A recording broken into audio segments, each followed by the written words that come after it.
السلام عليكم ورحمة الله وبركاته. مرحبا بكم خوتنا في قناتنا الجديدة هذه. ما تنساوش تدعمونا بجام واشتراك في القناة لكي يصلكم كل جديد.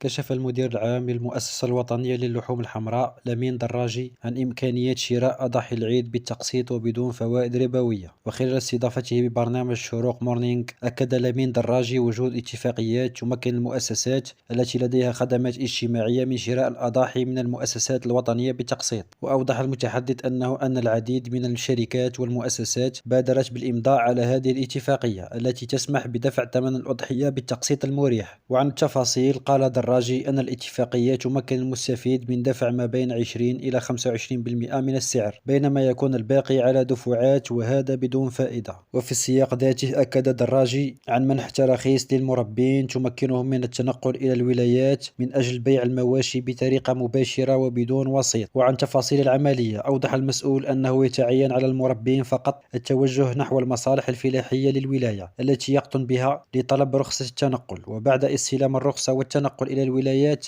المرغوب بها يتم تحديد المناطق التي يمكن للمربي أن يبيع فيها المواشي ويعرض فيها السلعة، وهذا تحت رقابة أمنية وتجارية وفلاحية.